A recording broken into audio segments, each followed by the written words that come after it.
tu seras visible aux gens. Ce qui m'épate dans cette histoire, ça revient à la page qui précède tout à l'heure, où on a parlé de Husn Zan Billah. Il y avait une partie, on a parlé de la bonne intention, ou de la bonne perception par rapport à Allah. C'est pas ici, donc c'est la précédente peut-être. Oui, c'est ça. Oui, c'est ça. Non, la précédente. Oui, ça. On a dit de Umar bin Khattab radiallahu anhu. Il dit jamais, il dit non, que Allah il n'est pas comme ça. Il est certain de comment est-ce que Allah il est. Ça, c'est ce qui nous manque aussi dans notre vie aujourd'hui, c'est de reconnaître ces attributs-là d'Allah, de savoir que quand on dit Allah il est Rahman, il faut qu'on soit certain que Allah il est Rahman. Quand on dit qu'il est Basir, il faut qu'on soit certain qu'il est comme il a décrit qu'il est. Et si on était conscient vraiment de ces attributs d'Allah, notre vie aurait été différente. Et ça, c'est quelque chose que j'invite chacun, et aussi bien que moi-même, bien sûr, à repartir sur le chemin des noms, des attributs d'Allah. Je pense que ça nous ouvre une conscience dans notre vie supplémentaire par rapport à ce qu'on vit. Parce que, regardez, il vient, il dit, non, impossible que ce soit le cas, alors que il n'a pas reçu de révélation.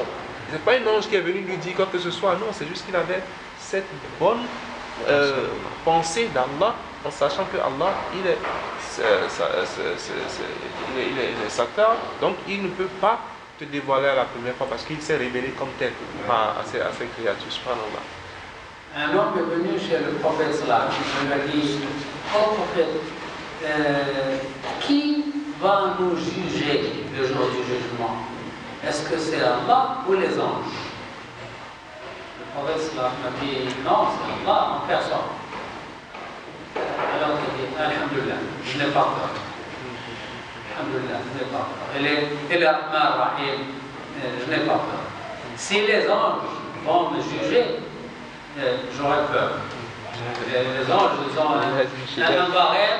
un barème, tu fais ou tu ne fais pas. Mais Allah est Rahman Rahim. Et pardon, je n'ai pas peur.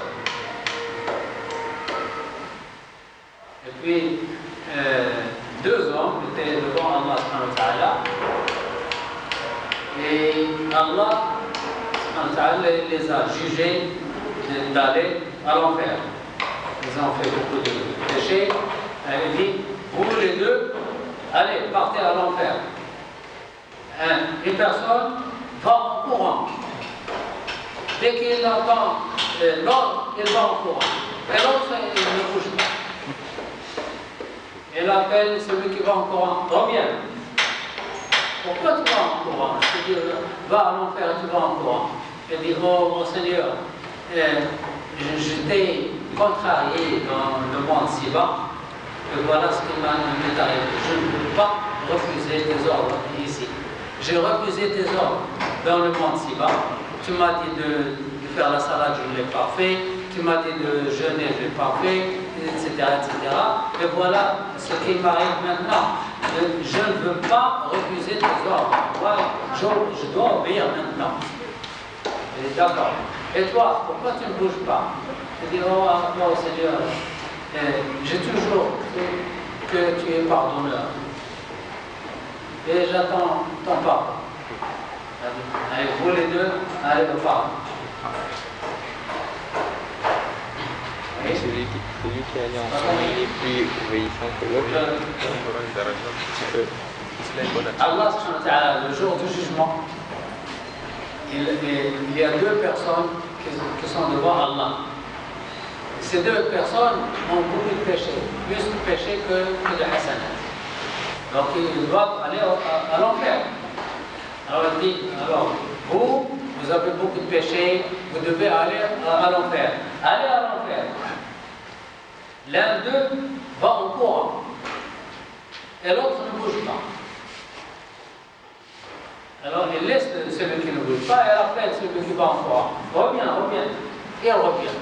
Il dit, pourquoi tu vas en courant? Lorsque je te dis, va à l'enfer, tu vas en courant. Pourquoi? Il a dit, oh mon Seigneur, lorsque j'étais dans le monde si bas, dans ce monde, j'ai refusé tes ordres. Et voilà ce qui m'arrive. Je mérite l'enfer. Maintenant, je ne refuse pas tes ordres. Tu me dis d'aller à l'enfer, je vais à l'enfer. Je ne refuse pas tes ordres. Et lui dit, d'accord, attends. Et il dit à l'autre, pourquoi tu ne bouges pas? Tu mérites l'enfer, pourquoi tu ne bouges pas? Il dit, oh mon Seigneur, j'ai toujours cru que tu es pardonneur. Et j'attends votre pardon. Alors Allah subhanahu wa ta'ala dit à les deux, vous les deux, allez, je vous pardonne, allez au paradis. Allah subhanahu wa ta'ala, Ali ibn Abi Talib dit, si on me donne le choix, qui me juge, Allah ou mes parents, je choisis Allah, pas mes parents. Mes parents me disent, l'autre jour, je t'ai demandé de m'apporter de l'eau, tu n'as pas apporté.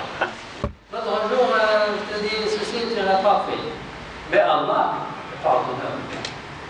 Je dis, si j'ai le choix entre Allah et mes parents qui me jugent, je choisis Allah. Parce que je sais que Allah est pardonneur. J'ai vu pas de même qu'une mère.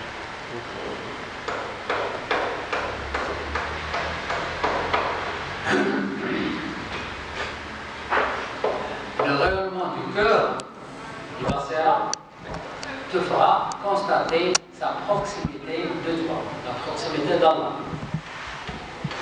L'œil de cette intelligence te fera constater ta non-existence en face de son être, et l'essence même de cette intelligence te rendra témoin de son être.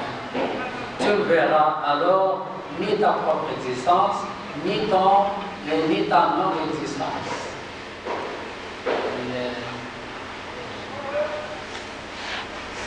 Être fondu.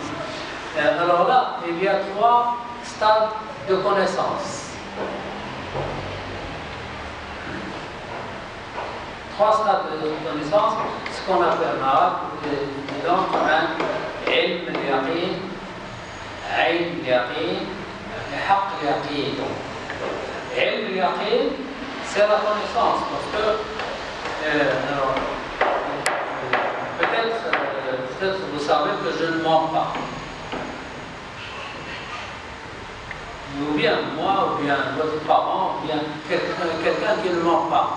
Alors lorsque je vous dis une vérité, une chose, une nouvelle, vous le prenez comme vérité. Vous savez que je ne mens pas. Et lorsque je vous dis quelque chose, vous la prenez comme vérité.